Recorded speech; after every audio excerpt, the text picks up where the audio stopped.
Howdy, everybody. Happy Saturday. Um, and yeah, welcome to the show.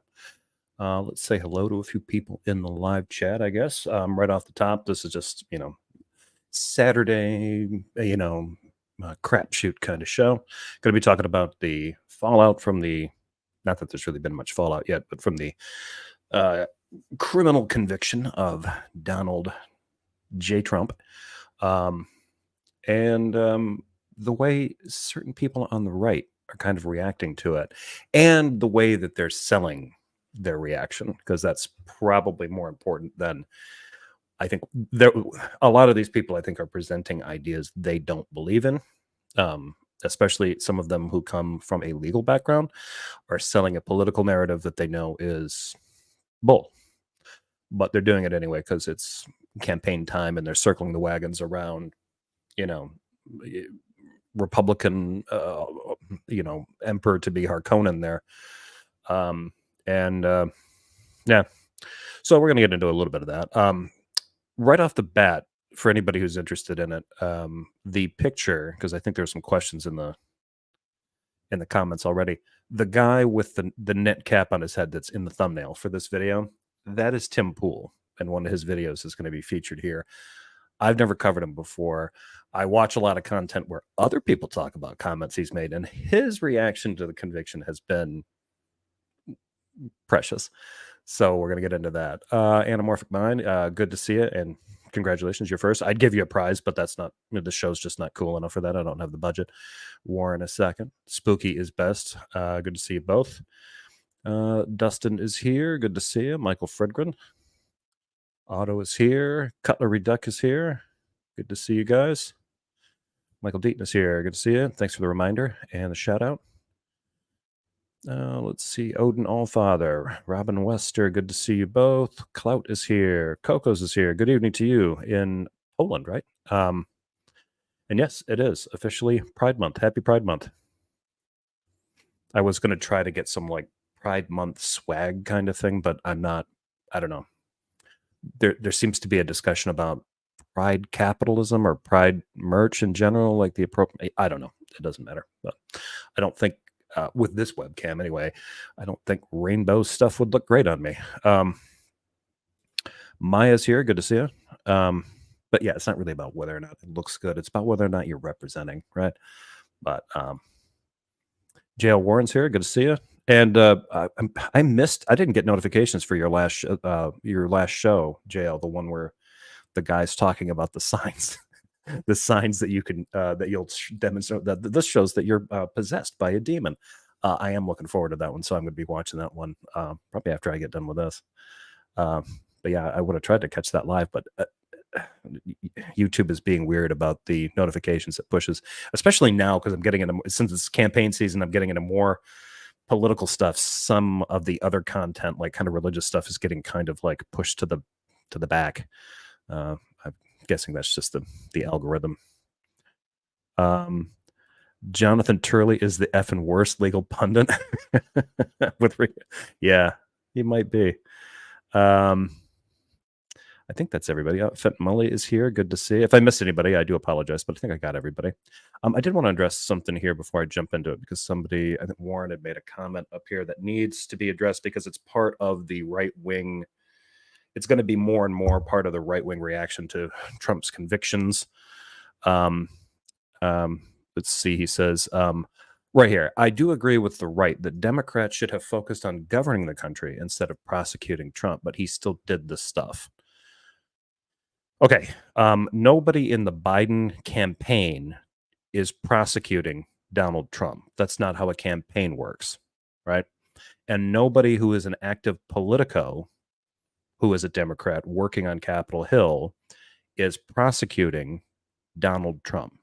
This is not all they're doing. If you take the media coverage at face value, it looks like that's the only thing that's going on. It isn't.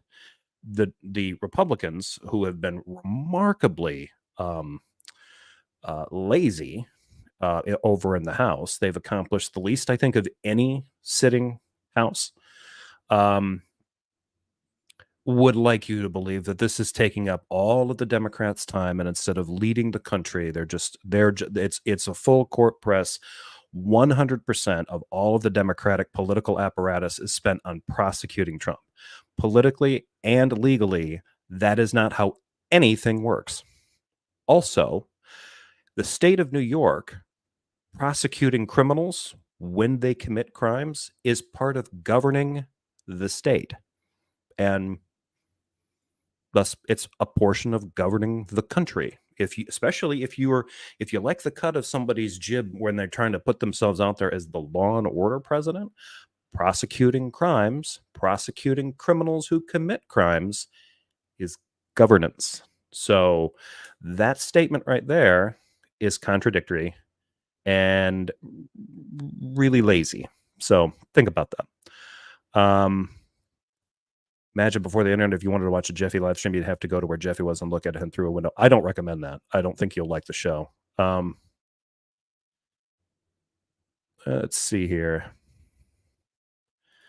Pim Tool doesn't like it when you sneak up behind him and take his beanie while he's on camera, exposing his baldness, his Achilles heel, if you will. He does seem very precious. I mean, I will show up without this hat on, but I am kind of covering it because, well, as a guy with who's with the challenged follicles on the top, it gets cold up there. Sometimes the hat just looks better and it's more comfortable. The legal system would not have done that if Republicans were in charge. The New York Attorney General campaigned on prosecuting Trump. He campaigned on prosecuting white-collar criminals. Yeah, like Donald Trump and some of his family and cronies. He specifically campaigned on prosecuting white-collar crime, which you tend to have a lot of in the state of New York because you have the city of New York in it. If what you're saying is the legal system wouldn't have done that if Republicans were charged, that's because you're admitting that Republicans, the application of the law is based on political allegiance, which is essentially giving into corruption. So what you're saying is Republicans are corrupt. They would have given him a pass because he's on Team Republican. If you want that is a banana republic, by the way. That's what you would get. So, and remember, for all the doomsaying that this is corrupt, Biden is personally prosecuting. He's using his courts, weaponizing the justice system to go after a political opponent, which is something that Trump is actively campaigning on and promising his supporters he will do to his opponents if elected. It's only bad because Biden's doing it. When Trump gets in, he's going to do that. He's actually going to do that. Biden isn't actually prosecuting Trump. But if you hear Trump talk about it, it's like he's directly in charge of it. He's a doddering old man who can barely negotiate steps, but he's also the legal puppet master, George Sorosing the shit out of this thing and using every court in the land to shoving them straight up Donald Trump. You got to pick one. It can't be both. He's either super stupid or he's super creepy, like super sinister. So let's get into some coverage since I've been, braying for almost 9 minutes.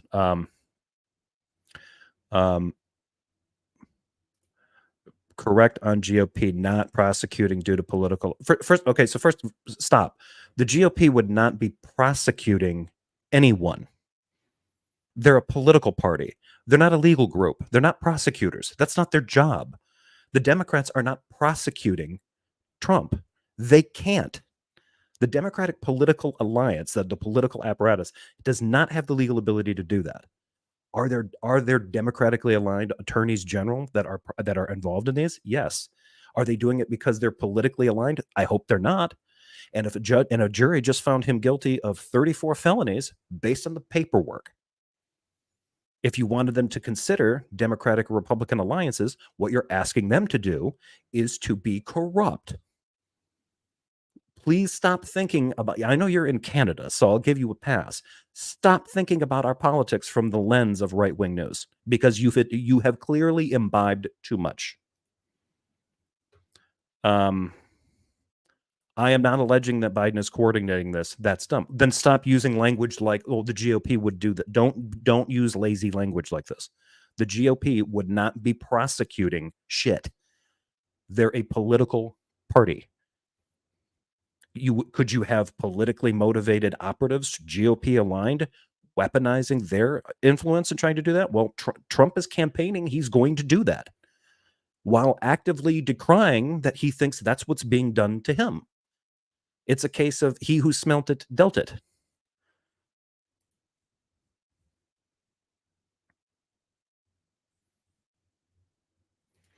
No Democrat is organizing shit. Half the people against Trump were appointed by him. Just admit he's a POS and move on. Exactly. And good to see you, Beck. Beck is correct here because many of the people that are involved in this weaponized justice system were put in place by Trump. Let's see. Yeah, Alvin Bragg is your target with that lie. Yeah, and you'd have to do that. You'd have to actually prove. So you need to allege that, which they've done. Then you need to go and prove that, and their proof is, well, he's a Dem. That's what Dems do. Like, I don't know if that's what Dems do, but I know that Trump, the head of the Republican Party now, and the cultural figurehead and leader, is actively campaigning to go after his political opponents with a weaponized justice system that he will corrupt to serve his personal vendetta. That's what he's campaigning on. There's no reason, if you don't like a Democrat doing that, why would you vote for a Republican who is guaranteeing he will actually do it? Because they're lying that the Dems are doing this. They're trying to make up this spooky story like, oh, the Dems are in charge of all these courts. Biden is the puppet master pulling the strings and making them prosecute. No one would actually go after Trump for these crimes, even though the ones in New York, that particular crime has been prosecuted something like just under 10,000 times in the last 20 years. They go after those types of crimes. John is here. Yeah, good to see you, John. And hope you're not working too hard, and hope the weather's treating you good. Justice is prosecuting Henry Cisneros. I'm not familiar with Henry Cisneros.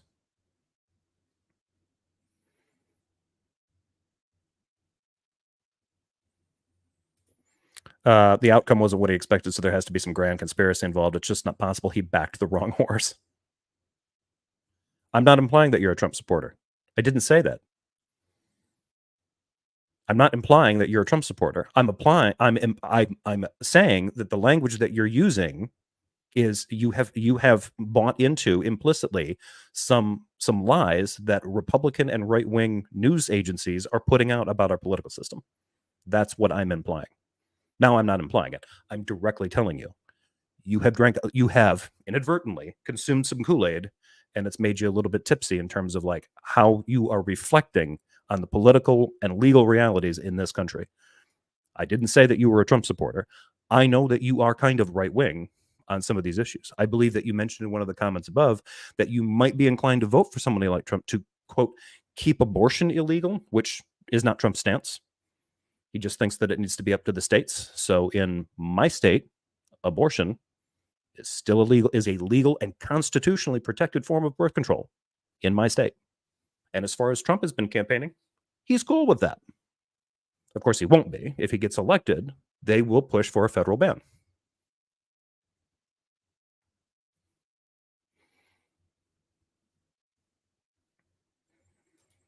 And Senator Menendez in New Jersey as well. Yeah, that's a great point, Stephanie, and good to see you. Yeah, she's bringing this up. This is a good reminder. If the justice system is so hopelessly bent towards this politicized prosecution, why are they going after Senator Menendez when he is an institution, a New Jersey institution, a Democratic stalwart, practically, with a laundry list of corruption allegations and problems. He's terrible. Okay, so that's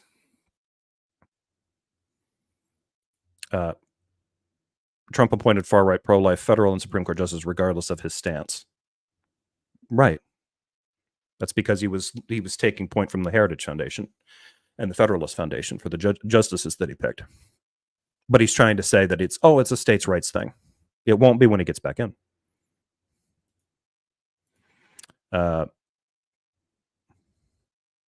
Yeah, this is a good one. Then you're against rule of law, in favor of an elite class above the law, and oppose advocates for criminality. Yeah.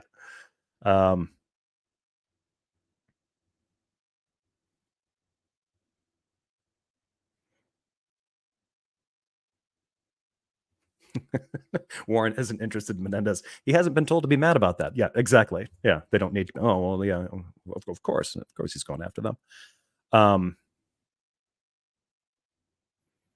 Let's see here. Okay, so the first video that I'm going to put up here. Let's get this on there. Let's see. This content creator, her name is Kat Abu, and I ran into her stuff on TikTok. She used to work for Media Matters. Media Matters is being sued left, right, and center by a bunch of different places. Most of them are kind of right-wing kind of things that are just tying them up. And she and about a dozen other people were just laid off. But her content is good. Her job over there was to watch Fox News specifically and flag like misinformation, disinformation, just generally keep an eye on the craziness that's going on over there. And then her hobby was to then mock it for fun on her social media stuff. So this is just a good way to start out. That this would be nice and relaxing. And then I'm going to get into a Tim Pool snippet after this.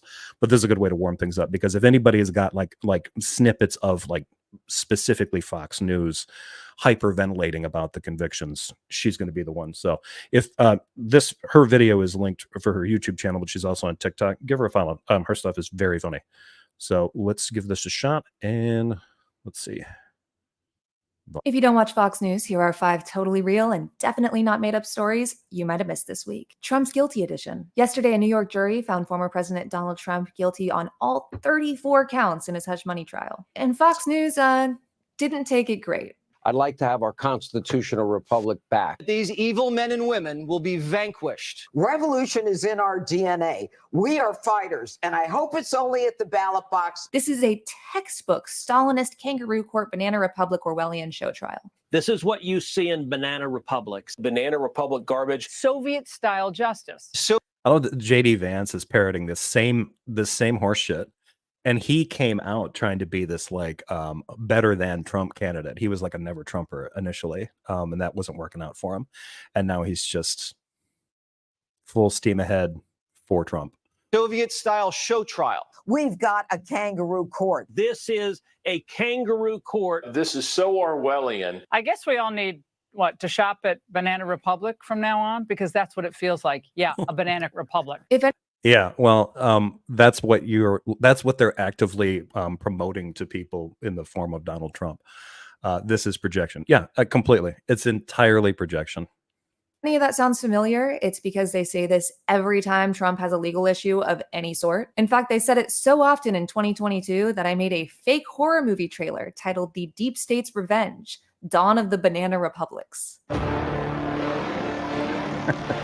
But this time is different, of course. This time, it was rigged. I mean, how else could Donald Trump lose? He was represented by the greatest legal mind of our time, Donald Trump. How involved was Donald Trump in his own defense? I mean, very involved. And he's a smart guy. He knows what he's doing. Okay, but does he? I mean, did you see the verdict? Hope he pays you, though. That's one thing he is not great at. Donald Trump is the strongest man I've ever met. Obviously.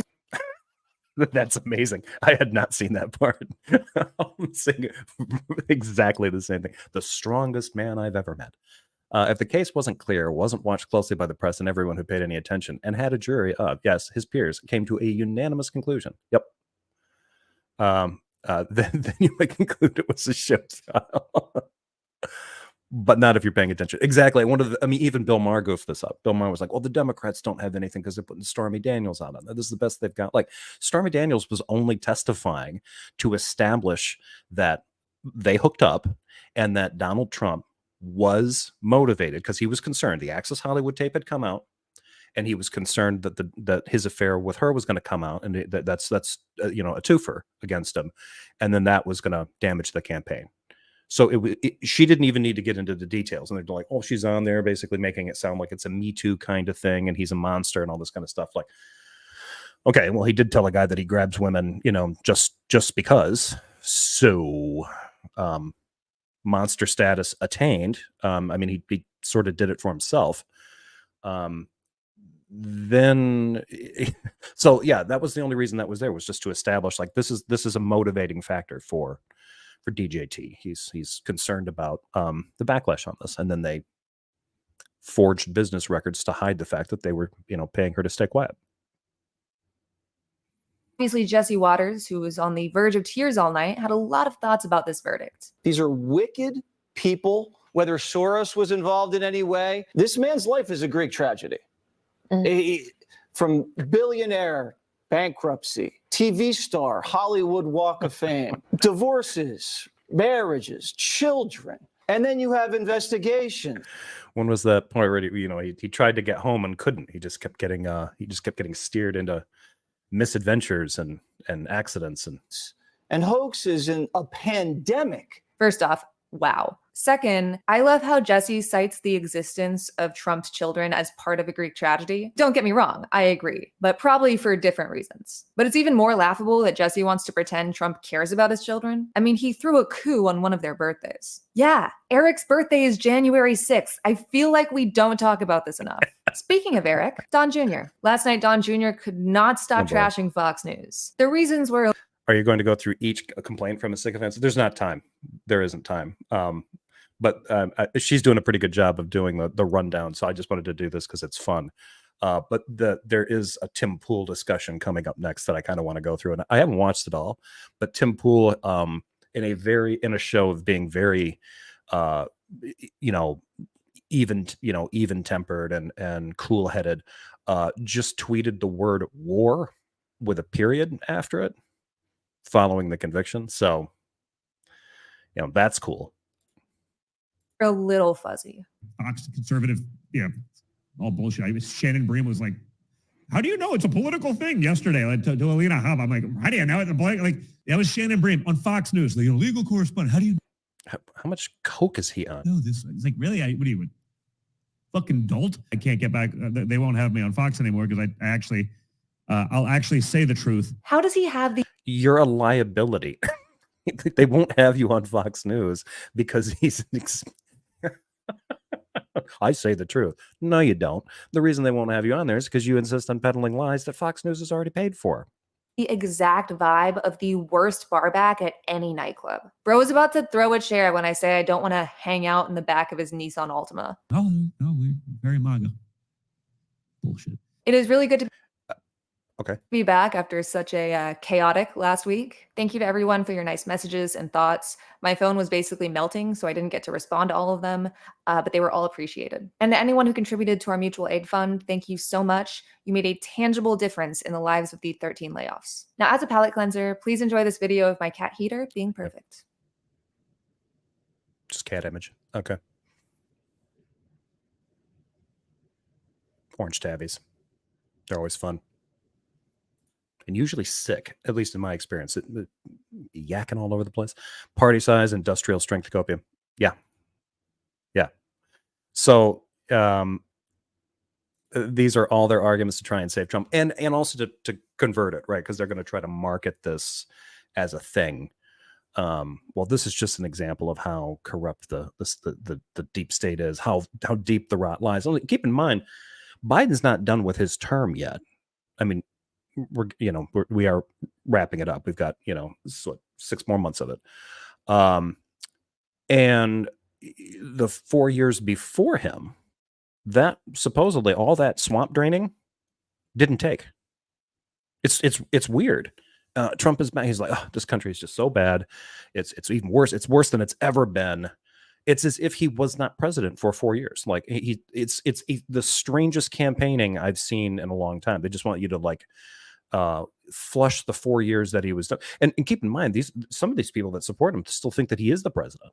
Like the fact that he's running should negate this, but it's more like the way that they get around that is like, well, he's playing their game. It's crooked, but we all know that he won the last time, so he's getting in again. He's an idiot.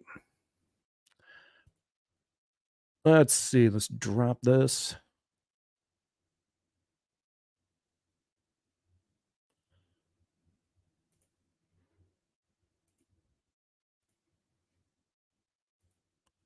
All right.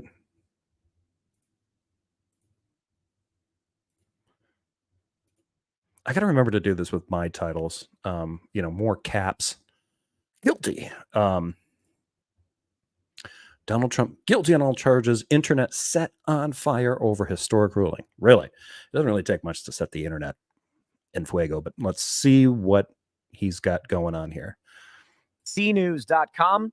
Donald Trump found guilty in historic New York hush money case. Every time I hear it, A New York jury on sweeter than you. Thursday found Donald Trump guilty on all 34 felony counts of falsifying business records, the first time a former U.S. president has been convicted of a crime. The jury reached its verdict in the historic case after 9.5 hours of deliberations, which began Wednesday. He'll be sentenced July 11th, 4 days before the Republican National Convention. He faces penalties from a fine to 4 years in prison on each count. Although it's expected he would be sentenced for the offenses concurrently, not consecutively. Yeah.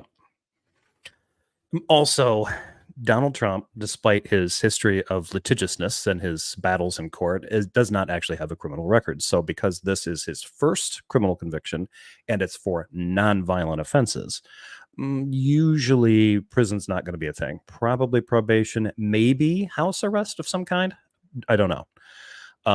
What I don't understand about this is I have not seen a fine schedule for this. And maybe the state of New York doesn't have a fine schedule for what these things could maximally be. So sentencing guidelines, I mean, we'll just have to wait and see what, Marshawn thinks, if it's going to be fee based, what he thinks he needs to pay.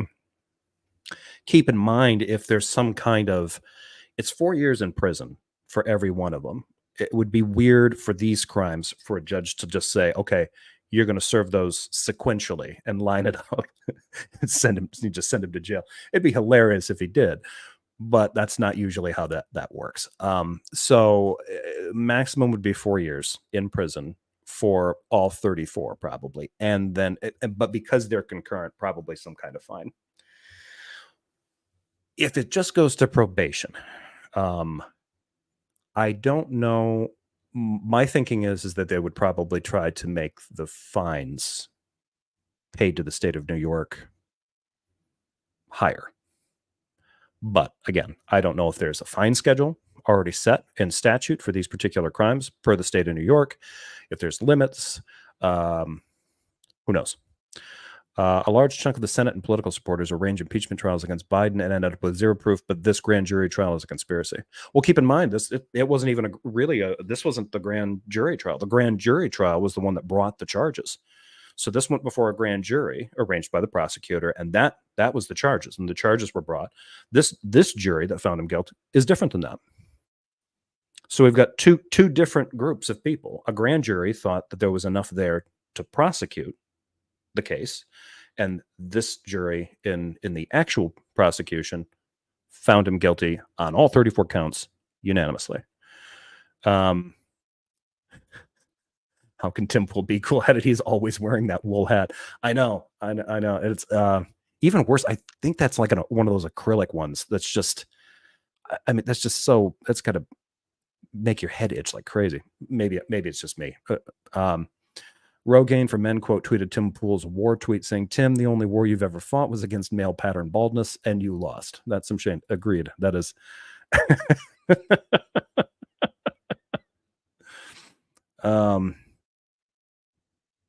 Trump used to float a third-term run regularly. I mean, if he gets in, he's not leaving.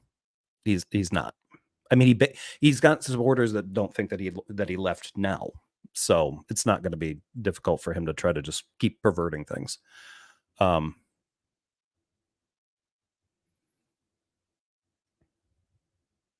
Let's see. Quote, "This was a disgrace. This was a rigged trial by a conflicted judge who was corrupt," Trump fumed to reporters afterwards. Now, as for his sentencing, he's not yet a convicted felon. A lot of people, of course, are going to play the semantic game in media. They already are. But formally, he's a convicted felon after sentencing. I don't think that's correct. If you look up the definition of a convicted felon is someone who was found guilty of those of felonious crimes by a jury. And he was. Sentencing doesn't have anything to do with that. So the jury has reached a verdict. Conviction comes when the sentencing is entered into the court. No, because I believe it's completely appropriate to say convicted felons sentenced to X number of years in jail, just for example. Maybe it's a shorthand, maybe formally in the law it's not. Tim Pool is not a lawyer, neither am I. But if you look up the definition of a convicted felon, you will not see this. Like he's saying, oh, the press is going to play the semantic game. He's the one playing the semantic game. Well, you can't really say he's a convicted felon until he's been sentenced. I don't think that applies. I think he's convicted when the jury found him guilty. Jeff C. said, no, he is a convicted felon. And Jeff C., are you in law? I can't remember if you are or not. Yeah, he is convicted, but the sentence is still pending. Yeah, he's not a sentenced felon, but he is convicted. He was found guilty. A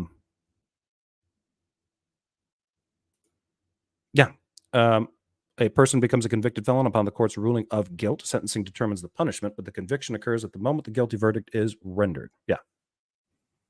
No, law enforcement a long time ago. Okay, my apologies. I thought there's some people, there's some fans of the show that have legal expertise, legal backgrounds.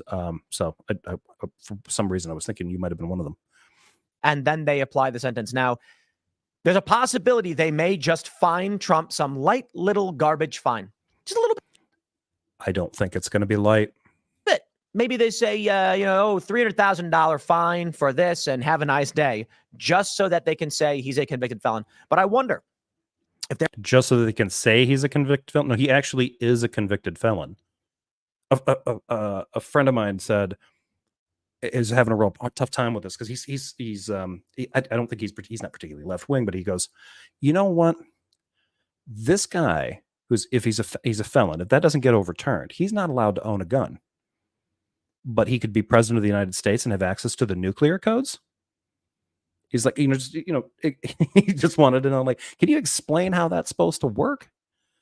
You are a felon upon conviction, not sentencing. Poole thinks you're only a felon if you go to jail. Yeah. Space Lord, I am above the law. Well, you're a Space Lord, so yeah, I would have assumed so. There's a possibility. I don't think prison is within the realm of possibility, but I wonder if they try to house arrest Donald Trump to Trump Tower right before the RNC so that he cannot be present for the nomination. I mean, Jesus. It's all the Dems doing. That's not a thing, Tim. I think there's a very good chance of that. The other thing that, from what I understand, the gag order is still in effect until sentencing is over, and his team can't formally appeal until he's been sentenced. And so, formally, yeah, but they're going to get to work on the appeals process. They already have. Final, let's say 6 weeks until the RNC convention, Trump is not able to formally fight back, and he's also limited on how he's allowed to discuss this case.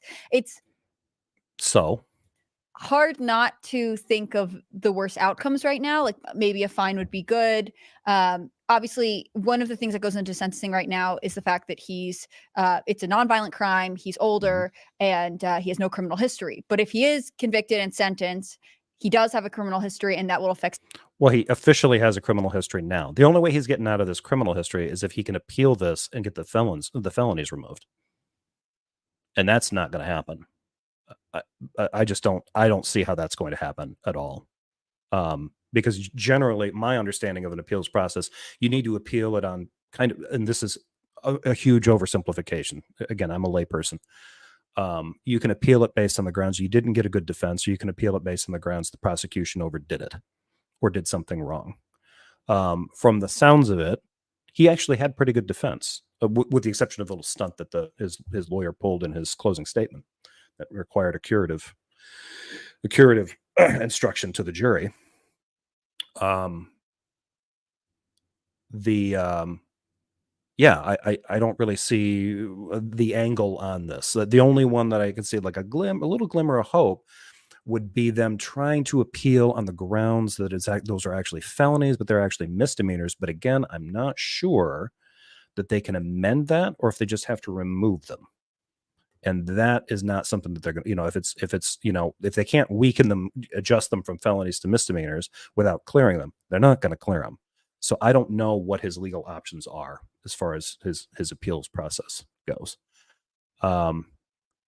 My guess is that this Tim Pool guest is not a lawyer. No, I don't believe that she is. I don't know who she is. I don't think I've ever seen her. I don't follow his show. I will see clips and stuff like that, but this is kind of the longest I've ever really watched it directly. I'd be willing to bet a high amount of money that he never sees a day in jail. Safe money is he's not going to jail. It's they're nonviolent offenses. It's white collar crime, kind of. It's business fraud. I don't think he's going to have to worry about that. But the felony status, I think, is interesting, and I think that the real question should be: think back 20 years ago. Just go back 20 years to 2004. The good old days when George W. Bush was in, and that he would have been running for his second term. Imagine, I mean, let's go back further. Let's go back to 2000, because Clinton had finished, and we had a heated primary on both sides. Dems were running their primary, Republicans were running their primary. Can you imagine back then, McCain, George W. Bush, I think McCain was running as a candidate in 2000. Pretty sure he did. Alan Keyes, guys like this, one of them being a convicted felon. The party would have disowned them. They would not have been on the ticket. They wouldn't have been they wouldn't have been in the running for the primary. The Republican Party would be like, not you. If you think that we're going to let you run, not a chance. The only reason that this is even a factor for Trump is because he was on a crappy reality TV show for a decade. Sentencing in any federal case going forward. So it's a rough time. Can I just be here tonight to provide the doomsday opinion, like through the entire show? Great. Yeah. Somebody is gonna. Yeah. I'm really curious to see what is where do their dark thoughts take them. Some New York lawyer said that the appeal would take 12 to 18 months. That sounds right. Yeah. Because I mean, like, I was listening to people's opinions on the drive over here on Newsmax and Fox, and everyone, literally everyone, unanimously was saying, like, oh, he's not going to go to prison. That's never going to happen, and these things don't happen. Look, I have seen too much in my own experience. Exactly. Beck's like, Cohen spent 3 years for it. Exactly. That was actually one of the things that undergirded this case. Like, we already have a person who was found guilty of this. That was Michael Cohen, and he did 3 years for it. He went to prison for it. So, which is interesting, but I don't know. I don't understand why the sentencing went that way. Maybe there was something else going on with Cohen's charges that led to that. The other thing too is that usually poor people get prison, or poorer people, and rich people tend to get off with a fine. Experience with my tango with the justice system over the last 3 years, and I think that I really think people are not getting it, or they're not paying attention if they still think that that precedence is taking place here, or that we're somehow adhering to justice norms. This is the only thing that's not normal about this is having a president this incompetent and corrupt get caught doing this. Like, you could have had something like this before. I would like to think that previous presidents weren't this blatantly corrupt, but I'm sure out of all the presidents that we've had some that just got away with all sorts of shit. George W. Bush, war criminal, got away with literal mass murder.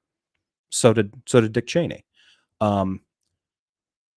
The idea here that this just isn't normal. The prosecution for these kinds of crimes is normal. New York prosecutes people for committing these kinds of crimes.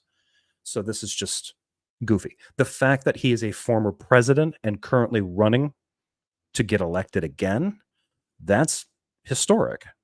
Yeah. We haven't had a former president get convicted of multiple felonies. We haven't had one get indicted for 4 separate cases. Or be found. We never had a former president be or presidential candidate be found criminally liable for sexual assault in a civil case and defamation of a person, at least twice. So yeah, I would agree with this guy. Yeah, sure. This guy keeps fucking up though, and if you want to have a society where the rules are supposed to apply, you need to prosecute. And fortunately, they are. This is a good thing. These guys are acting like, oh, this is a perversion of justice. This is weird. Things are gonna go off the rails. This is why? This guy is a public figure, was a former president, is actively running to get elected again. He should be held to higher accountability and higher standards. And these guys want to lower the fucking bar. MTG is spreading a story that some Republicans plan to oust Trump at the convention. They should. They should, on the grounds that you're a convicted felon. 20 years ago, that would have been full stop. Hard no. You don't get to play. Go search your legal stuff out. Nikki? That's what I would do. Like, you're not viable anymore. I know that you're running the show and all that kind of stuff, but you're not viable as a candidate, not as a felon. You're going to be dealing with these kinds of legal issues forever. And Trump is just hoping that if I keep the blinders on and plow straight through past the finish line and I get all the votes and I win, and then get sworn back in somehow, despite all this legal stuff, once he gets in there, he can just make it all go away. That's what he's counting on. And that's what these guys are kind of counting on. And the fucked up thing is they know that's the strategy, and they're talking about his prosecution. In this particular case is state level. State of New York brought these charges against Trump and convicted him. Jury convicted him. And they're acting, oh, this is a dark day. But it's not going to be a dark day if he wins, if he gets sworn in, and then he just poof makes it vanish. He gets everything that he wants. Total presidential immunity.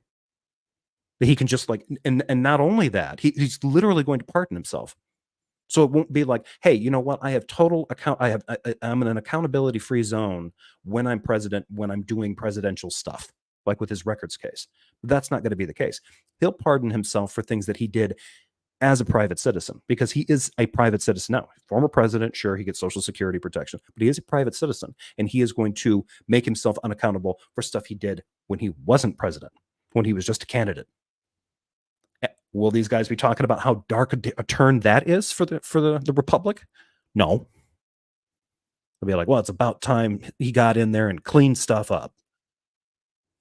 I think Losers. that house arrest is guaranteed at minimum, and I think they'll absolutely put him in jail. No question about it. I want to point out that the other day, I would love to see them do that. I think he should. I think Marshawn should. Cohen did 3 years. Sentenced him to 4 years in prison. He's out in 2 or 3 on good behavior. Does some time at Club Fed. No, you got to go to jail. We're not fining you because fining doesn't work. He breaks the gag order. He doesn't care about committing contempt of court. He just pays the fines. Hit him where it hurts. 3-4 year stint in prison. I think that one, the one that Bernie Madoff went to, is lots of golfing. He'll be happier there. There's a reason they tried Cohen first, many actually, but although he was supposed to set a rich people precedent, he could never set a presidential precedent. Yeah. Trump's lack of remorse will factor into his sentencing. That's a key thing, because there's now more stuff coming out about this. To what extent is his behavior going to affect sentencing? But it's only what, 6 weeks away, 5-6 weeks away, July 11th. So a lot can happen. There's a lot of news cycles between now and July 11th. The kind of crap that's going to be coming out of his face between now and then. I mean, as soon as he was done, as soon as the court was, dismissed, if the things were settled, he went back out and violated the gag order with abandon. It's a corrupt judge. It's a crooked trial. It's a witch hunt. I didn't do anything wrong. Blah, blah, blah, blah, blah, blah, blah. Put him in jail. He's not going to learn from that either, but yeah, incarcerate him. Well, then, probably not. Don't forget the birtherism. Yeah, how could we forget the birtherism? Oh, that's right. Yeah, because it's so easy just to forget. Oh, yeah, he's an ignorant bigot too. Today, I posted a poll on X and I said, do you think Trump will be convicted? And it was something like 52% said no, 48% said yes. Out of, I think it's like 65,000 votes. And most people said, no, he won't be convicted. A lot of people thought it was going to be a hung jury. And okay. I wonder why that is. I wonder if that had to do with the fact that right-wing news was saying that they just need one. You should have seen rebuke and reproof. That's Jesus is Lord, everybody, for those who may have forgotten or don't pay attention. And it's easy not to pay attention to Jill. Try and defend Trump by implying he was a weak president earlier today on Togg's channel. Oh my God. I really wish he hadn't taken a break from his streaming content. Although the stuff that he'd be covering now, he'd probably, because it's Pride Month. If he was active now, he'd be getting flagged all over the place. He wouldn't be able to help himself. He'd get his channel yeeted again. He's a weak president. He was a weak president. He wasn't very good. He played golf all the time. He had one major catastrophe happen, which, granted, was a challenging one. A novel virus that created a global pandemic, and he biffed it hard, frequently. And Trump was unanimously convicted in what, 24 hours? Yep. So perhaps. Yeah, it's crazy. It's the worst case. They'll put him in prison. Right. Why not? Well, 34 felonies. That's how do you not serve jail time if you can call those felonies? Because they're nonviolent crimes, guys. The real trick is going to be the disparity between the fact that Cohen was essentially convicted of the same thing and did 3 years in prison, and Trump's not going to get that. That's going to be the kind of hypocritical part on it. I think that he should, because I don't know what they're going to do in terms of fines. I don't know what's there, but we'll find out. I remember a time when the GOP would have rejected a guy like Trump. When I saw the Tea Party start up, I had a bad feeling the direction of the party. Yeah, I mean, it was getting bad. That was about the time, because I was conservative until I was 28, 29, and then started getting away from conservative politics. The more I would read, I would get conservative books. I would get kind of left-leaning ones. They weren't really left-leaning compared to the stuff that I kind of support and would read now. But they were more centrist or liberal, and I would read different things on policies and stuff like that and political philosophy, and I just found that like the left-leaning people had better arguments. So I started to move that way.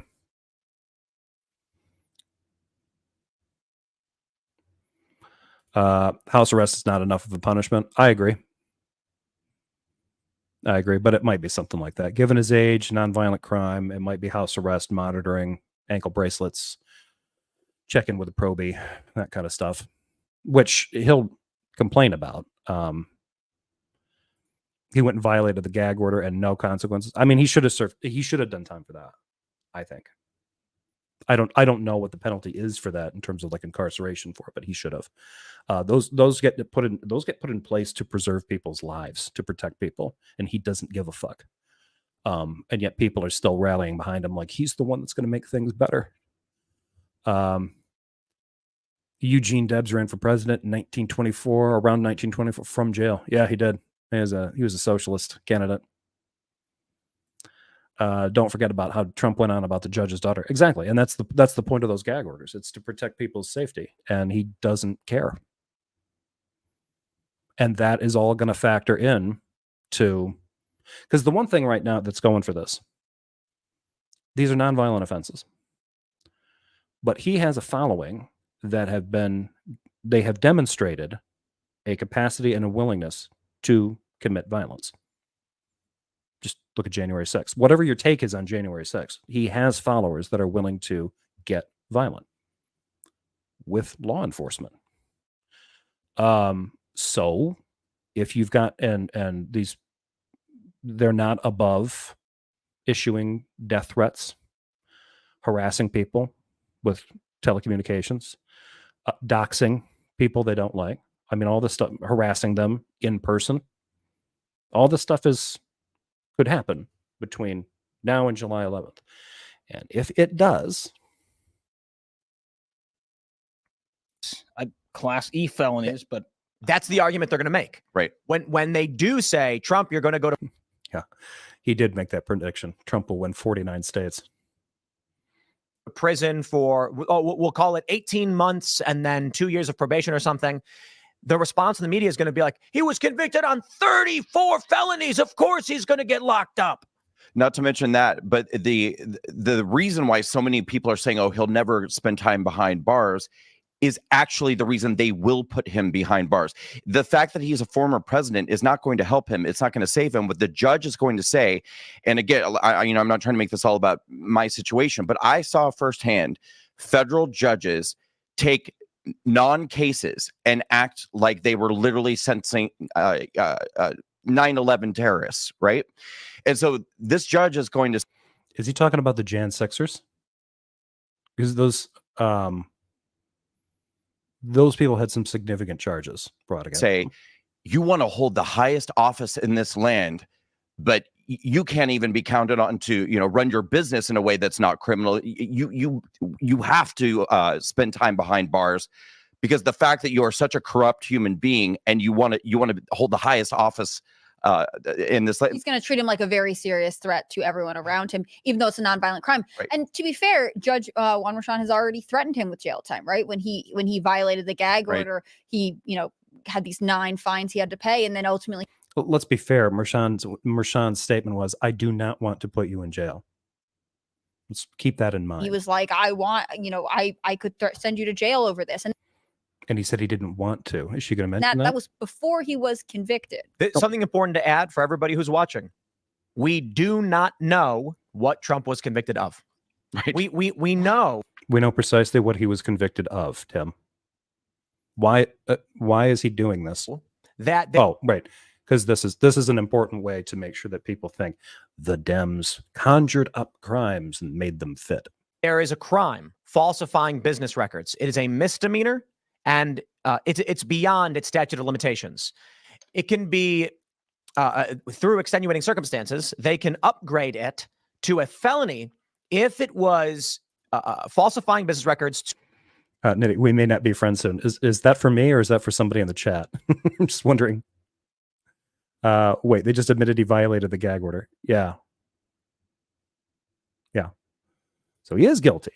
Yeah, but that was an imaginary crime too, conjured up by Dems. To conceal a secondary crime. We still do. The fraud, those are misdemeanors. The reason for the fraud elevated them to felonies. Not know what that secondary crime is. Election fraud. It was business document fraud in service of election fraud. That's what he was found guilty of. There were 3 potential unlawful acts that may have occurred. The judge instructed the jury that of those 3, they do not need to be unanimous. It could be Trump falsified business records in an effort to falsify other business. I'm not kidding. Let me break this down. The judge's instructions were basically, if Trump falsified business records, and you all agree that he did, we need. Yeah, because they got to review them. To then figure out what unlawful means he was covering up with it. Yes, they do that in the other cases as well. I don't understand why this is difficult to understand. Like, again, I don't think he thinks he probably is one of these people that believes that New York has never prosecuted these kinds of crimes. Around 9,800 in the last 20 years or so, they've prosecuted these. And one of the factors is, okay, you are forging business documents, hiding payments, obscuring money flows, whatever it is you do. Why? Is that fraud? Those are misdemeanors in isolation. If they are in service of a more nefarious purpose, say some form of election fraud or election manipulation, that elevates them to felonies. And they demonstrated to the jury, the case was made, that that is precisely what they were doing. And it wouldn't have been a problem if he had just blatantly said, you know what, I paid her so that she wouldn't talk about our affair. Okay. But they hid the way that they paid her so that they didn't have to admit to that somehow, or it would not only would the affair not come out, but also the fact that they paid her off would have been hidden from voters as well. And that was where things went off the rails. You don't have to agree on that part. We can surmise then that all the jurors agreed Trump did falsify these records or direct someone to do it. But that's a misdemeanor. We do not know right now. It has not been revealed. It has not been discussed. It was not in the court case what secondary crime the jury believes Trump committed. Now, why was Stormy Daniels testifying? The reason that Stormy Daniels was there, and part of the instructions that were given to her, she did not have to go into salacious detail. In fact, they weren't supposed to. Merchan actually kind of was surprised, kind of chided the defense because they didn't really object enough to some of the testimony that she gave. The purpose of her testimony was really just to establish that they'd had an affair, and to situate the time frame of it, that it was close to whatever. It was essentially to establish that Trump did have an affair with her, and he was concerned about it coming out. So close to the Access Hollywood tape kerfuffle. So that was why she was there. So the fact that Timmy doesn't understand, like, well, what was the felony? Election fraud. The options the judge gave the jury was 1, falsifying additional business records; 2, 34 down, 54 to go. Exactly. It's going great for him. Good to see you, Red Fang. Scroll back. I challenged my friend with a war tweet to see if he'd take arms on me. Gotcha. federal election violations; and 3, improper tax filings. I think it's fairly obvious that it is likely the jury chose federal election violation because the prosecution stated in their closing arguments, this is a federal election violation. That's a fact. And when it was objected, the judge said, shut up. This should never have been allowed. Why not? The judge did not allow expert testimony on whether or not it actually was a federal election violation. That's because I think it was established that it was. I think the judge conceded it. Prosecution just asserted it was in closing arguments. And if he asserted it and defense objected and the judge did not sustain that objection, then something's missing here from Tim. This means this was discussed. If he's bringing that up in closing arguments, it was probably established earlier on in the case that if you're doing this kind of business paperwork chicanery for these motivations, that is demonstrably a violation of federal election laws. Whether or not it's a violation of New York federal election law, New York state's election laws, I don't know. But that was a technical issue before. This case was a layup when it came to the misdemeanors, and he's not wrong about that. It was demonstrably proven that they are the paperwork's fake. It's BS. But the jury convicted him of the felonies. So the prosecution was able to determine that this business fraud, this documents fraud, was done in the furtherance of election shenanigans. And that's what made them felonies. He's just being goofy. Why isn't little Timmy there not realizing the power the Democrats have? They conjured up imaginary charges and paid off a judge, grand jury, and another jury. Yeah, exactly. Yeah. It was all orchestrated directly from the Oval Office. And the judge allowed this. Biden actually does this in his sleep. He just astral projects and then starts manipulating the justice system. But get this. The judge actually said in these instructions, and this is probably why the jury was confused, if you believe that Donald Trump, A, falsified business records for to conceal a secondary crime, and that secondary crime was falsifying other. Gotta go. Yep. Thanks, Warren. Wonder if you can do the Foxy versus Face of Yeah fight sometime. Probably not. Yeah, I probably won't cover that one. Business records, then vote guilty, and I'll consider that unanimous. So, and I may have covered that a little bit already, actually, to be honest, a little bit back, unless they had a new fight. If they've been in new fights, I'm not aware of them. So just to clarify again, some of these jurors may actually think, so Trump ordered. Okay.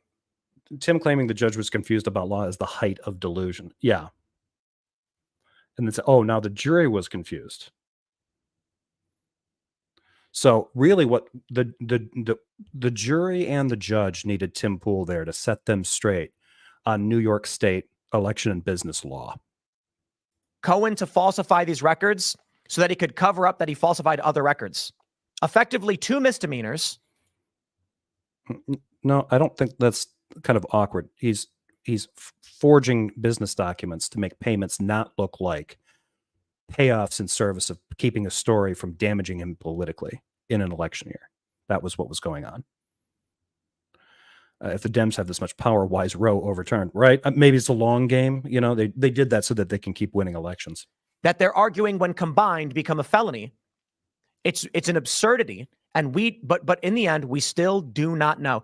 Alvin, we know what Tim doesn't know because Tim doesn't understand it, or he's just refusing to look at it. The legal justification and the logic behind it, if it didn't follow, they wouldn't have been able to establish grounds on the felony, right? And they have to. It's not just business document fraud; those are misdemeanors.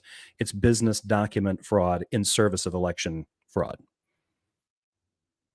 And they found him guilty on that. But according to Tim, either it was rigged, like Brian is saying, or they were confused. I'm confused. No one's as confused as Tim Pool. So you're doing Bragg held a press conference. No one asked. No, so we don't know how this became a felony at all. And they never presented Four it of them, no during less. closing 34. arguments. Right. Right. Like this is just something that they said it's definitely a felony. It's definitely a felony. And at no point they had to prove it. And this is where it comes down. Like on appeal, we note that there's a lot of stuff that Trump's team could argue. The legal theory behind this is so weirdly woven together. No, it's not.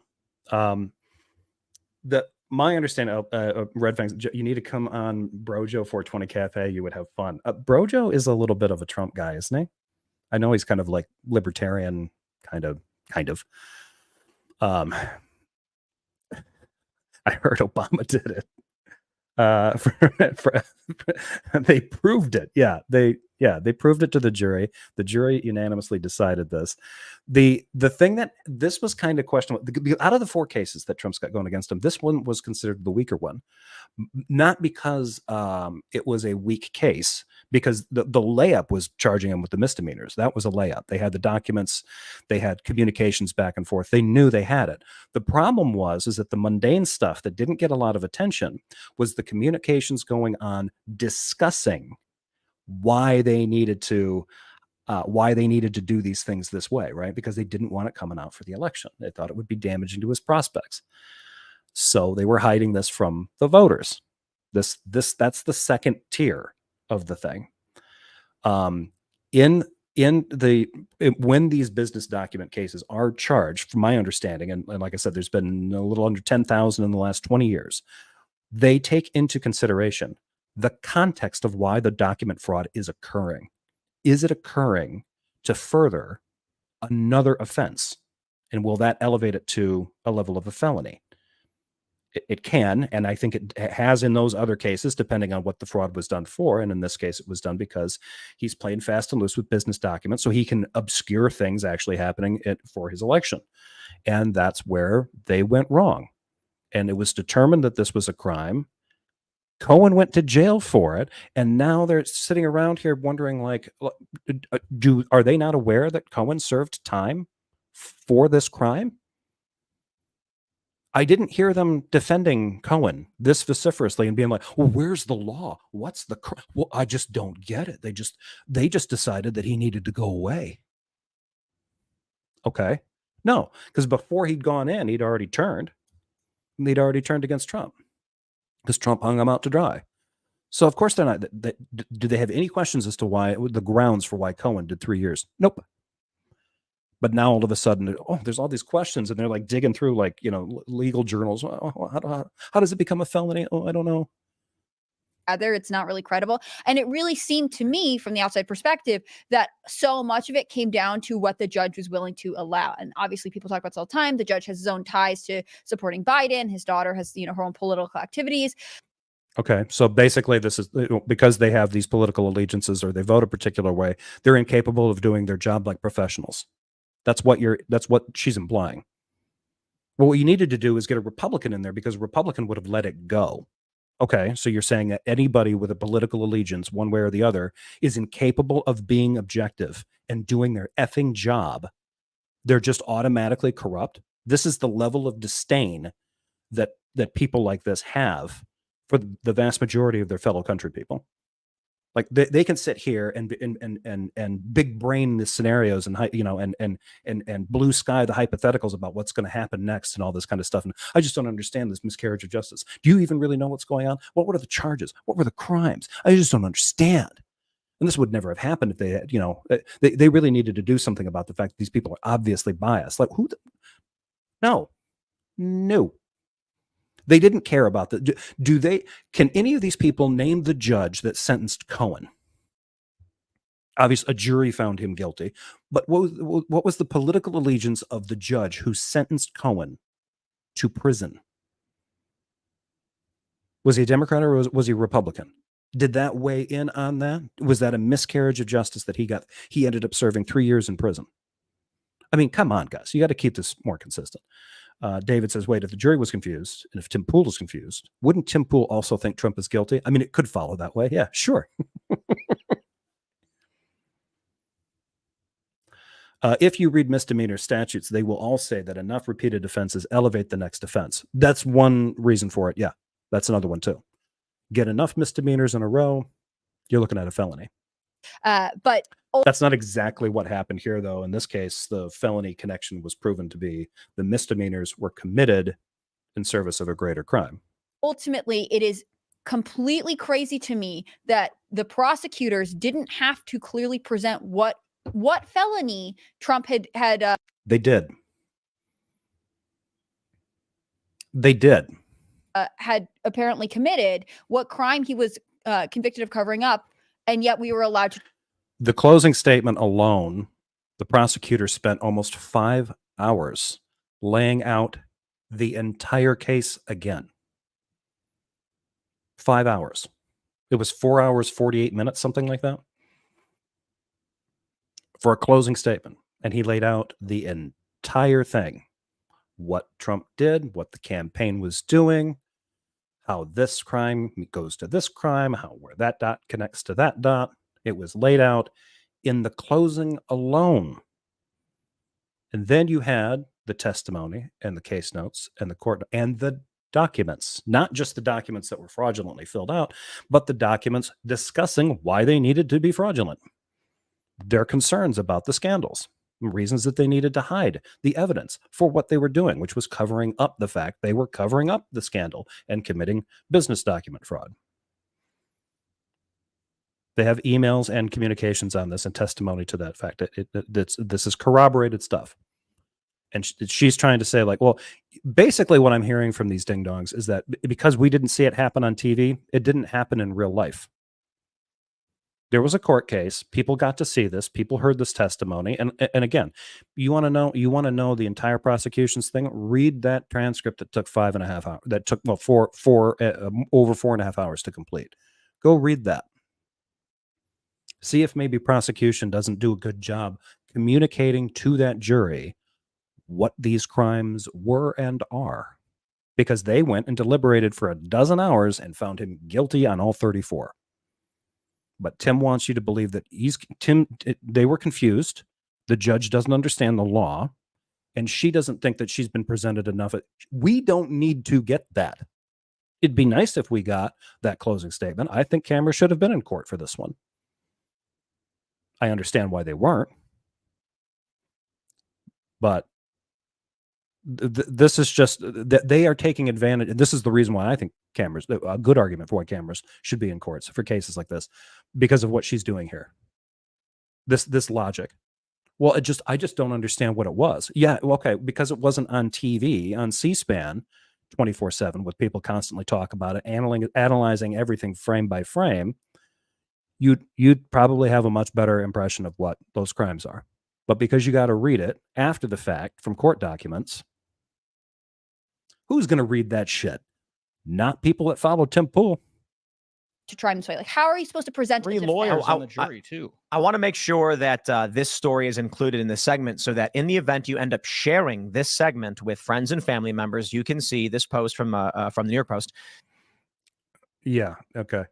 Why does it feel so weird to realize that we're either too stupid or too moral to weaponize the ignorance of other people for profit? I don't even have it in me to do it. Although I've been accused of it. I have been accused of weaponizing people's ignorance for profit. Praise I Am, I think, has repeatedly said things like this about my channel. Only covering Darth content, punching down, all that kind of stuff.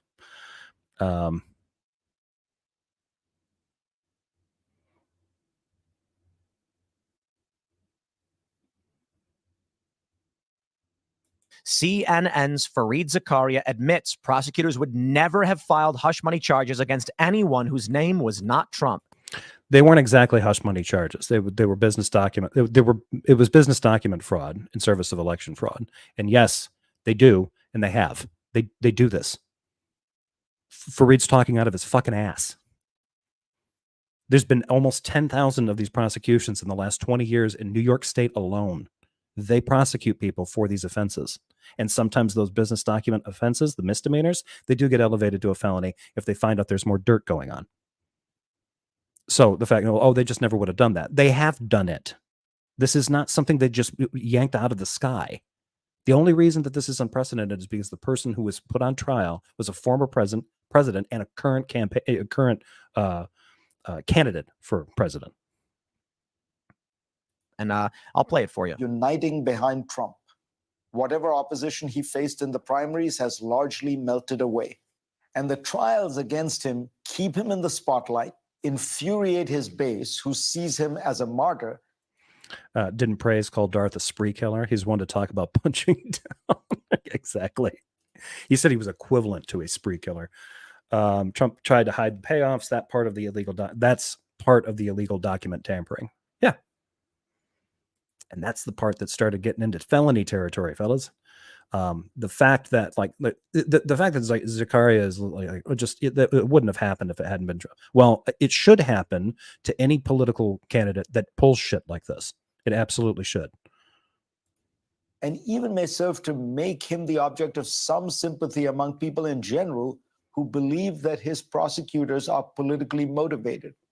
This happens to be true, in my opinion. I doubt the New York indictment would have been brought against a defendant whose name was not Donald Trump. CNN, MSNBC, Bullshit. many, and they're the more partisan outlets. Yeah. Bullshit. Have all been stating through this trial, it's confusing, it's unprecedented, we don't know what this is about. And CNN going as far as... Okay, if you're why are you watching CNN if you want to get a deep dive in the legal analysis of what's going on? You got to get one of their talking heads on there to be like, well, I just don't understand what's going on. Well, yeah, you have a communications degree, dimbulb. But you get a lawyer on here who can explain it to you like you're 5. To say it is politically motivated and would not have been brought against anyone else. That's his opinion. Keep in mind, this is Fareed's take, right? And opinions are like assholes. Everybody's got one. They usually stink. I'm up here giving mine. So I don't. It was like, well, here's one of the guys from the left. Fareed Zakaria is not left, but here's one of these libs over here talking like this. So, I mean, take it for what it's worth. Even their own are saying this is all politically motivated. I'm going to put this out there right now. If you've got a politician that is running on a law and order candidacy, right? He's going to drain the swamp. He's going to sweep out the aggrieved, and he's on trial, right? We know that he's committed document fraud in his businesses, and he's been found criminally, not criminally, civilly liable for defrauding people in the past. His little school thing. He cheated people out of money with that. And you're going to say, okay, well, this is all politically motivated. You bet your ass it's politically motivated. Trump is currently politically motivated to become president again so he can pardon himself for all of his corruption, for everything that he's getting charged with, and to keep prosecution away. He is running to stay out of prison. He's running to keep legal accountability at more than an arm's distance away from him. This is specifically what he's doing. He's not going to drain the swamp. He's going to fill it with monsters, like he did the last time. If you want to know, get a good shot of something that will fill your nightmares, one great example of one of the monsters that he will pop into the bog is Stephen Miller. Google that guy, not the Steve Miller Band, but Stephen Miller, PH, who was one of Trump's analysts, advisors, and speechwriter, who was an absolute fucking ghoul. And then tell me again, like, okay, well, this is political. You bet your fucking ass it's politically motivated. You've got a guy that's running for again, he was already president, and he's trying to use that power to get away from things that he did for crimes that he committed while he was president. Now he's running again because he wants that power back definitively so that he can continue to get away with shit. That person needs to be targeted and prosecuted for every fucking horrible thing that he's doing. If you believe in the rule of law and you believe in governance, then you need to make sure that criminals committing crimes are getting prosecuted and punished. And that's happening. And even Zakaria is jumping into this bandwagon. Well, maybe there is a little bit of political motivation in there. Well, there should be. Do you think that there's a little bit of political motivation when a Democratic senator with a laundry list of corruption allegations is being found to be getting paid off by some really weird people, that it's not politically motivated? We don't need people like that in power. You don't need obviously corrupt people in power. Our political motivation should be, as voters, to vote those sons of bitches out. But our law enforcement system, our attorneys general, our state court systems, if they have evidence, if they have allegations, they can bring cases to prosecute these corrupt assholes. They need to do it. And people like Fareed Zakaria need to stop bitching about it. I don't give a fuck if there is anything to the claim that, do you think maybe they did this because his name is Trump? Of course they did. Of course they did, because he's committing obvious crimes and he was a former president and he's running to be president again. And he's actively telling his followers that he is going to pardon himself and pardon others and excuse himself from any criminal liability because he can. Yes, that person needs to be prosecuted for the crimes he commits, and that is happening. That's the message you need to share with your friends and family. No, it isn't. No, it isn't. Miss me with Fareed's take on this. I don't give a shit. Fareed's talking about this like this is a misstep for the Democrats. Again, he's playing into the right-wing narrative that this is democratically controlled, that this is part of a Democratic scheme, that the actual elected Democratic senators and congresspeople are actively coordinating with the Oval Office, with Biden's White House, to coordinate this stuff and go after these guys. This is all that they do. They're not writing laws, passing legislation. They're not doing any of that kind of stuff. No, they are actively engaged in these cases of prosecution, and it looks bad. It looks a little weird. Why does it look weird to hold? If we live in a country where even Fareed Zakaria thinks it's a little cockeyed when this country holds a person of prime political power, you don't get much more powerful than being a former president. The only thing more powerful is actively being president, which is what he's trying to do. If you hold that person accountable and an eyebrow goes up, you know that you're living in a decadent culture. You know that you're in a decadent country. Because for some strange reason, that level of corruption being excused feels normal to you, and going after it, you question the motives of the people who dare to do their job. Fareed has been in the system for too long. He's decadent. This is a decadent take. When so there's a Hustler Casinos. They do these poker live streams.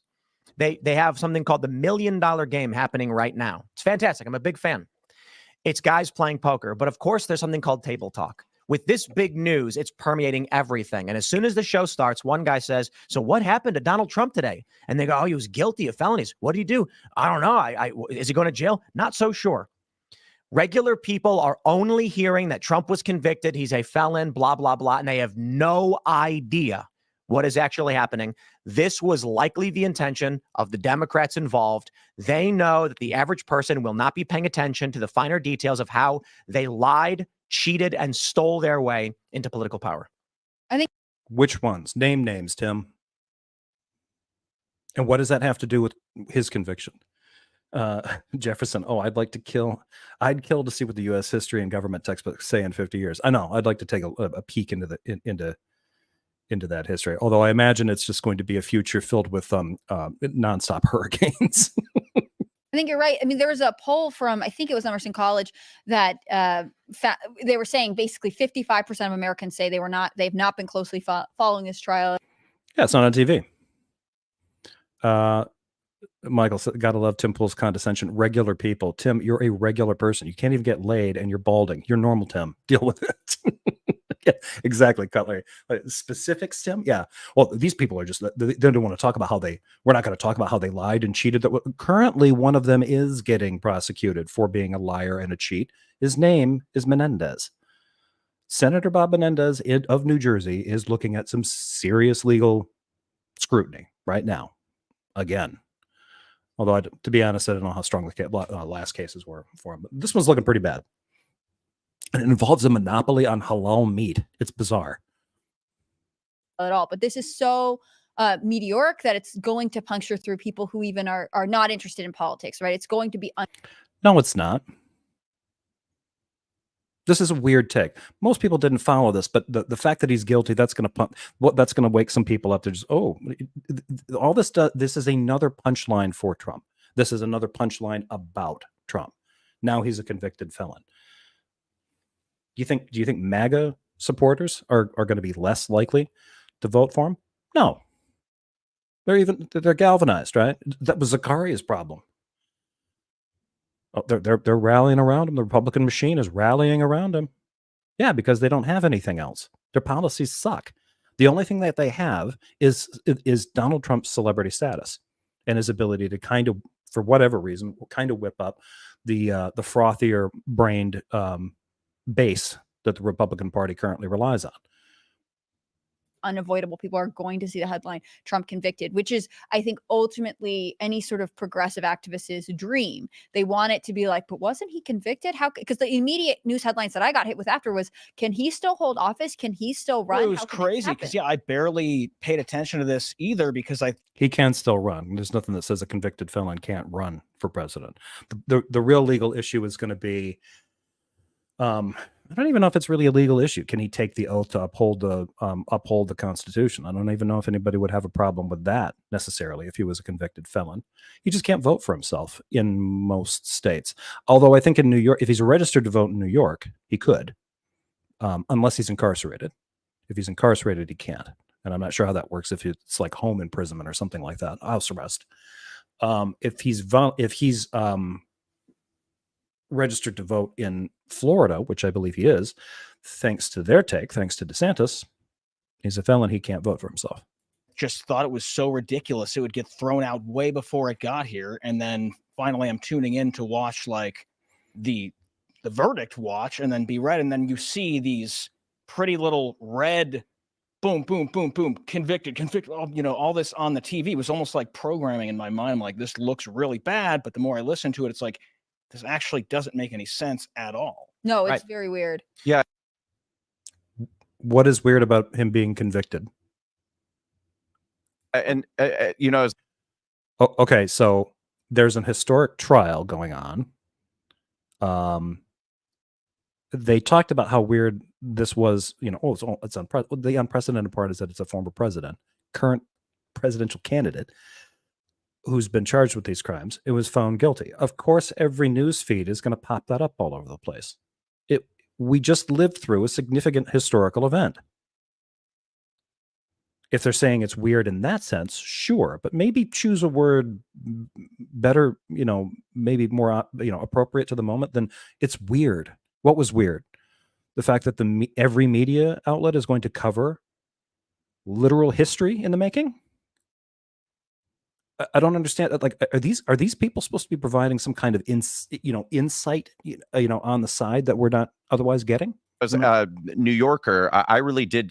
People were saying, "Oh, is he going to be able to get a fair jury?" I actually believed it could happen. I mean, I know a number of people from New York who support Trump. I think the majority of people in New York are a little bit oblivious when it comes to politics. I think the people who really hate Trump are kind of a niche sect in general.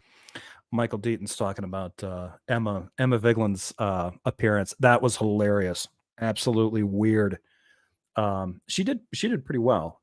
She held her own, and I think that was the same one. He came out and accused her of being a predator against kids.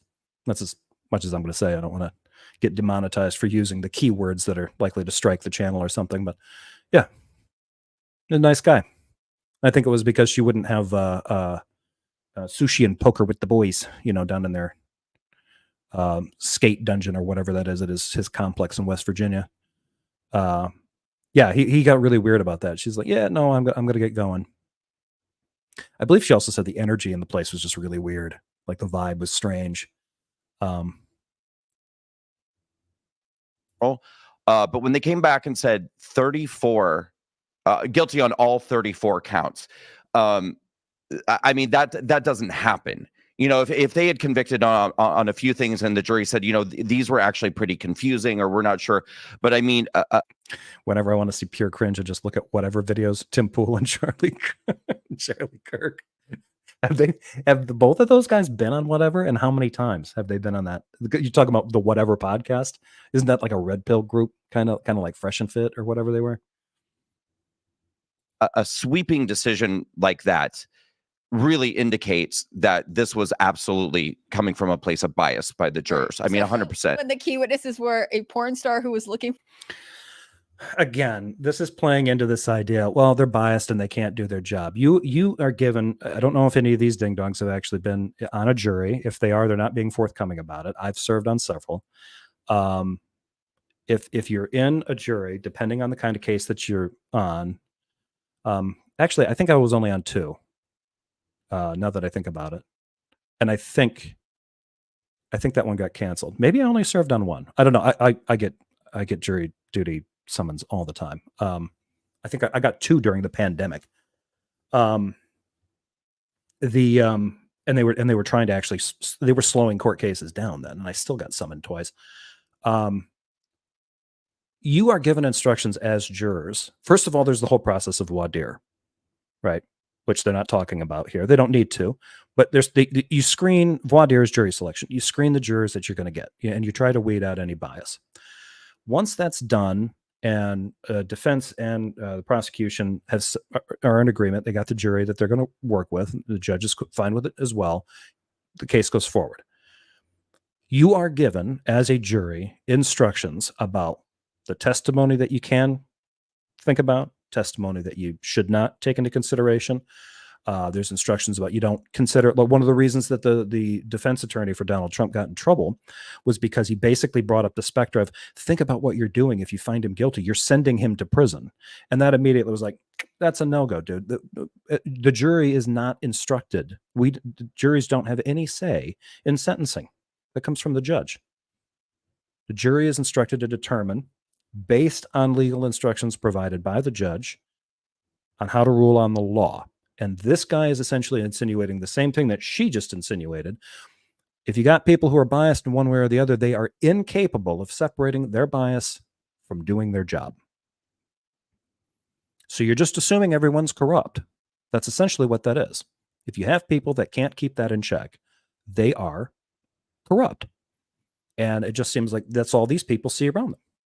Well, the judge, so if the jury would the jury have been biased if they found him not guilty on all charges?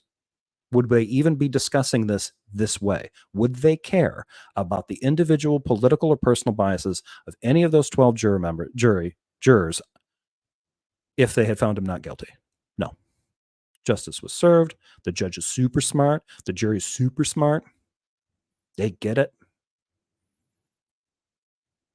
But because this wasn't on TV and these guys can pretend like it's a mystery, we just don't know. Like, you can know as much as you want about the case. You just have to read.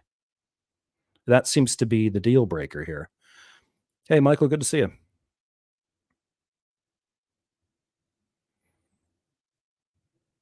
A key witness was one of Trump's former lovers. Why don't they describe Stormy this way? One of Trump's former lovers. Yeah. The voir dire process allows with cause to eliminate as many people as you want. Trump's legal team had to agree on the jury. This is totally bullshit. Yeah. Like, just calling into question the biases of the jurors after voir dire has been done is basically like, well, jury systems don't work because you can't count on jury selection actually ruling out. Like, they could have had one person. They could remember this originally. The thing was, Tim mentioned it earlier, they were looking at a hung jury. There were people that, when polled, were like, yeah, I'm pretty sure it's going to be a hung jury, because you just need one person. If it's not unanimous, you got a hung jury, and then you go from there. That could have happened. It didn't. All 12 agreed that these were these crimes he committed.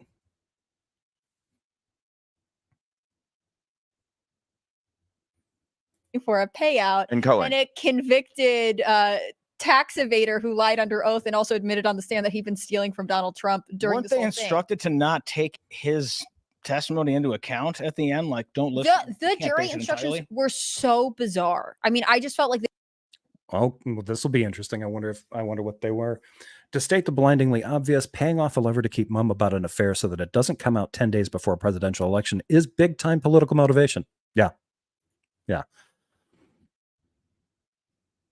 I'm currently quenching my thirst on MAGA tears. Delish.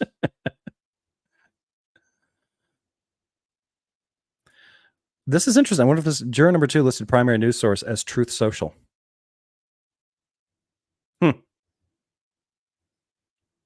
they were very strange the whole time. No wonder the jury had to come back today and say, because they weren't allowed to have a copy of the instructions, which they found very strange.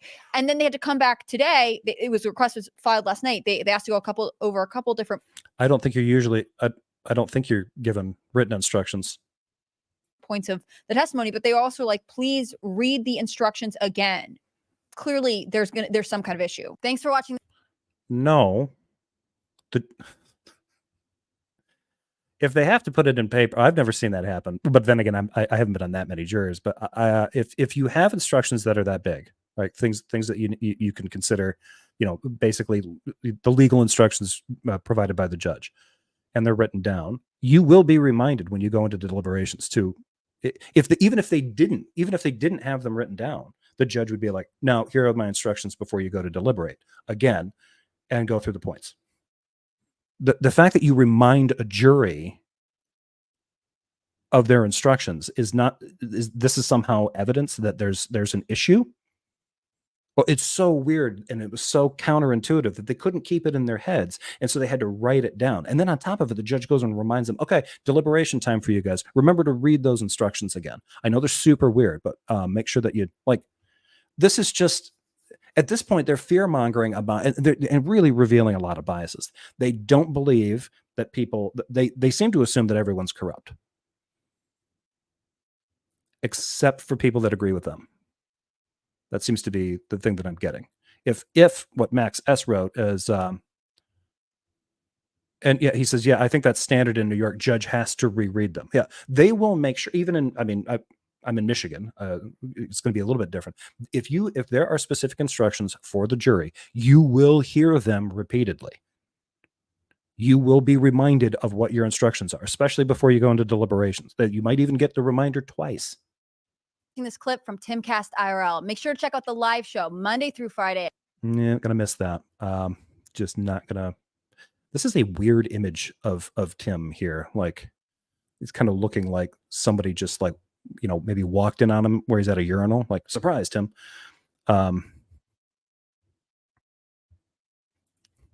Yeah.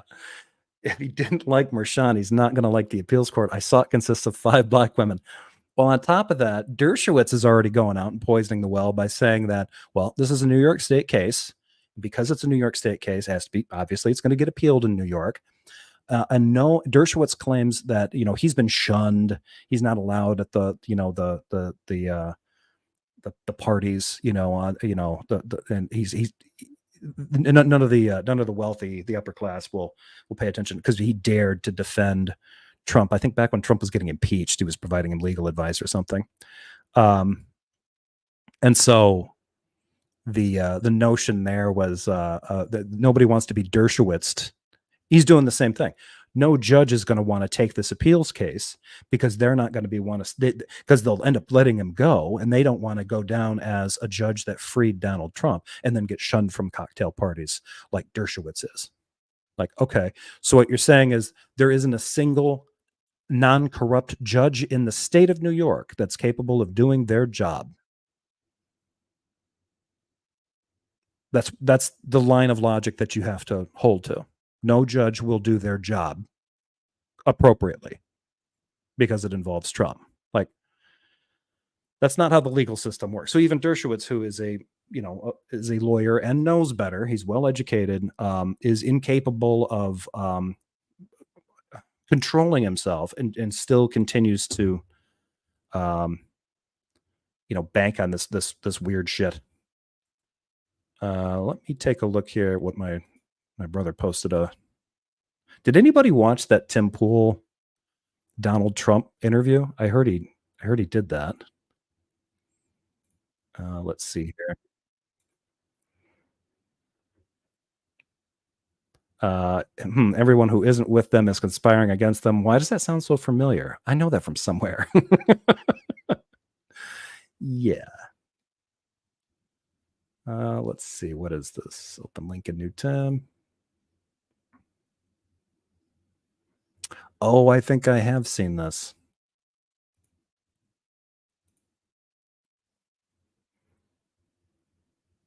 It's weird that it's muted.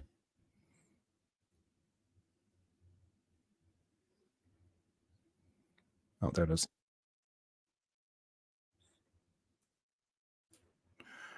Yeah, I think I will play this one. Whatever podcast. I'm not sure why you shared this one, but I am always willing to take a look at like some Charlie Kirk goofiness. Let's see.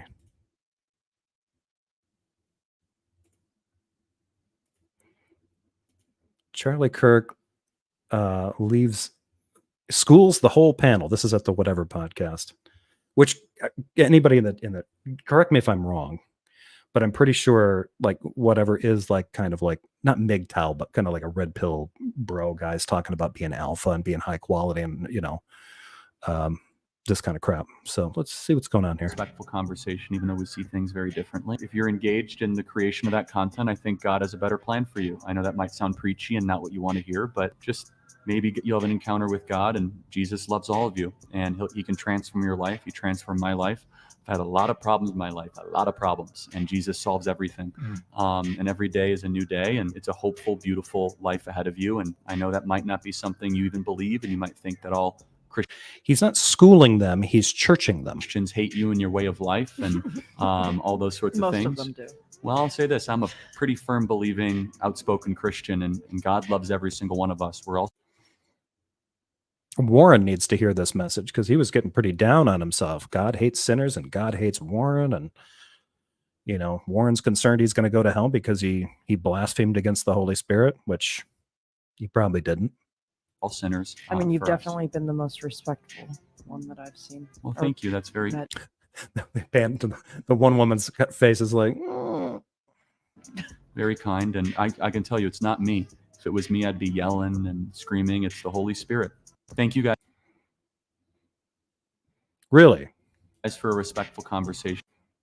So I guess that they should count themselves lucky because without the Holy Spirit, he would have gone in there and mauled them like a cocaine bear. Yeah. Like, oh, the Incel podcast. Yeah. Yeah, that's what it is.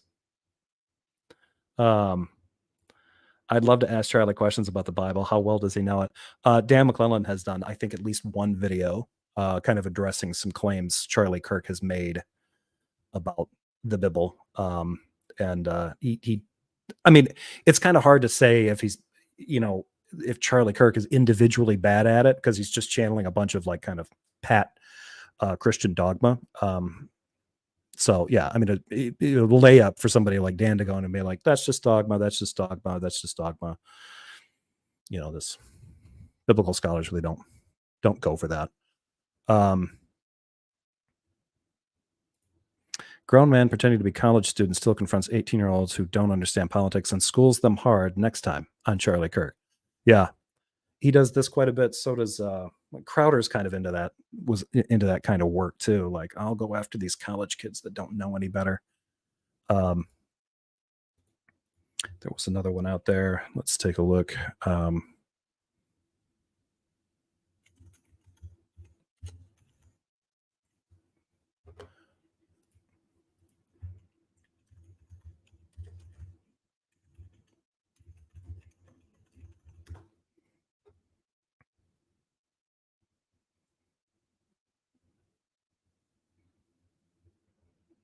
Sheesh. I'm trying to find it. Oh God, they've got like crowd reaction videos.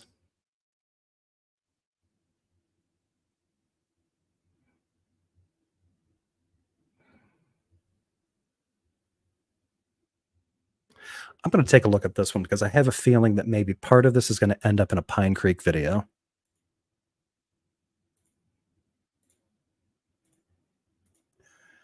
Yeah.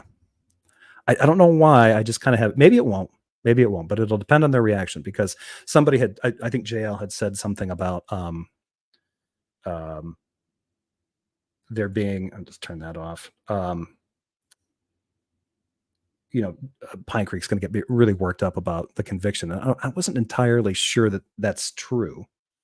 But what I thought was more likely to happen is that somebody is going to react to it and a little too elated. They're going to be a little bit too interested in it or too happy about it. And Pine Creek's going to show up and pop that bubble. Thanks, John, for warning everybody about that. Every like earns a cocaine bear another kilo. All right, let's play this one. Let's see here. Do not adjust your TV set. Yes, I'm here on a Friday because this is a very unique moment in history. That's why we're all at the table. No, Doug will never do a beanie.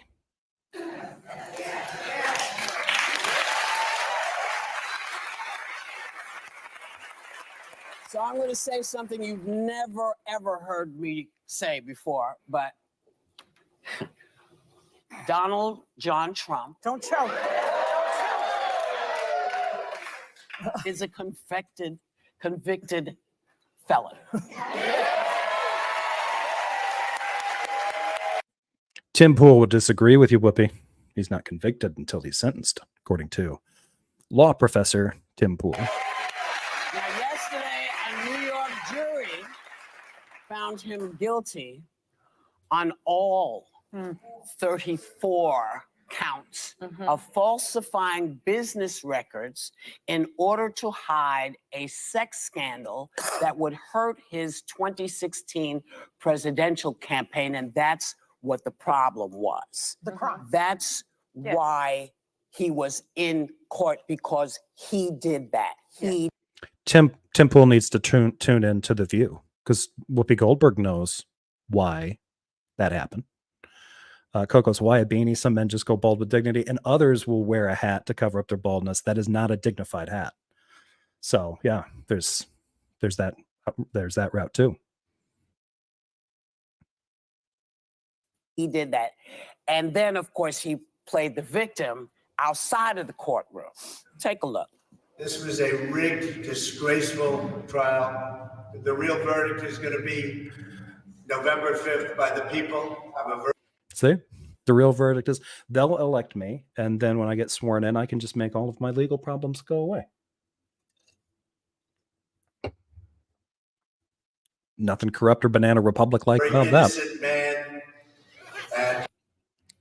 Oh, were you not here for that? Yeah, that was kind of up at the beginning of my show. Wait, what? Tim thinks Trump is convicted until he's sentenced. That's worse than the Trump wasn't impeached because he wasn't kicked out of office. Yeah. Did Tim Pool believe that too? I know Jill did. Remember when we were talking to guys about, whether or not, a president is impeached, and they're like, well, he wasn't impeached. He wasn't put, like, the impeachment happens. He wasn't removed. I wonder if Tim bungled his way through that, but yeah, no, Tim Pool, in an effort to correct what he thinks is the semantics of mainstream media, when they flippantly refer to somebody as a convicted felon, formally, they're not a convicted felon until they're sentenced. So you shouldn't use the word convicted before felon. And it's like, no, formally, they're convicted when the court finds them guilty. And the jury did. So he is a convicted felon. He's just not been sentenced to anything yet. And that's not going to happen for him for a bit. But yeah, Tim Pool tried to make some point about this. He tried to get semantic in an effort to stay, to kind of veer off the bad semantics that were going to be coming from the media. So he's like, a point of order. You're not formally a convicted felon until you're sentenced. Like, wrong. You fail law school. Good. go away. It's okay. I'm fighting for our country. I'm fighting for our Constitution. Our whole country is being rigged. Snake was right, said that? Wait, about him being a convicted felon? Where are they getting this crap from? They're convicted. If you are found guilty by the court, the jury, or the judge, you are then a convicted felon. He is convicted. Right now, this was done by the Biden administration in order to wound or hurt an opponent. Oh, the impeachment thing? Yeah. Yeah, Snake had some really weird takes on that too. Political opponent. We will fight for our Constitution. This is long from over. Thank you very much. You'd have to read it first.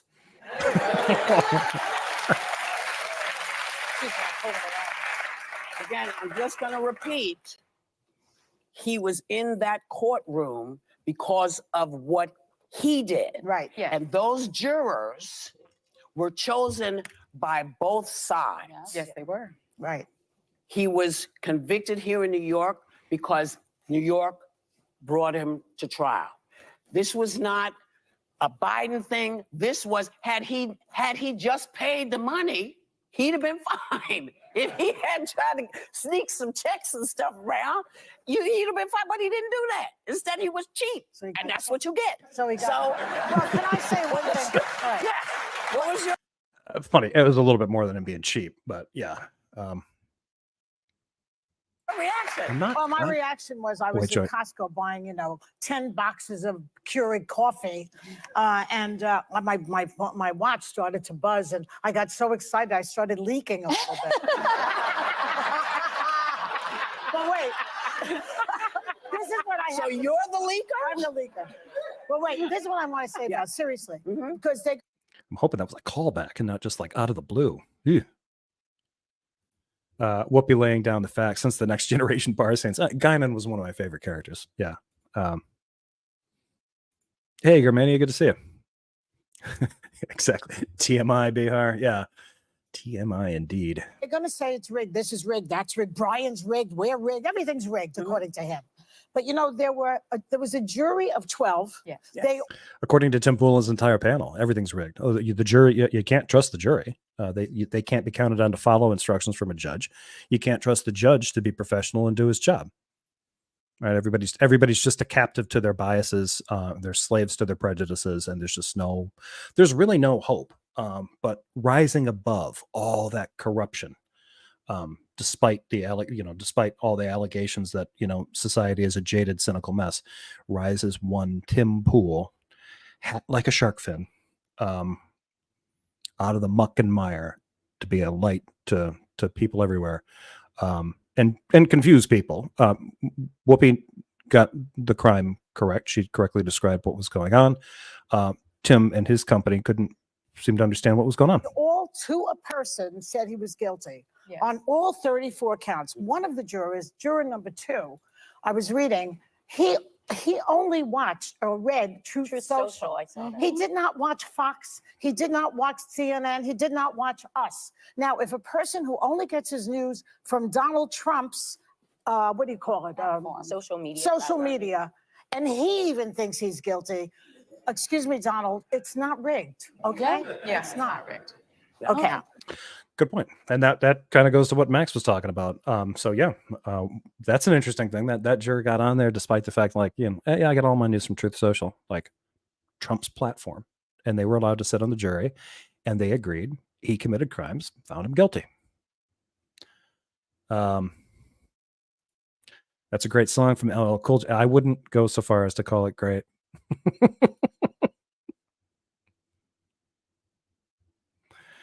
In my experience, you can't sail your boat if it's not rigged and rigged correctly. Exactly. And everything needs to be rigged one way or the other. All right. Well, I think with that, I'm going to get out of here. I think that's enough political coverage for a while. I hope the rest of you guys have a great day or evening, depending on where you're at. Thanks for keeping the live chat funny and engaging.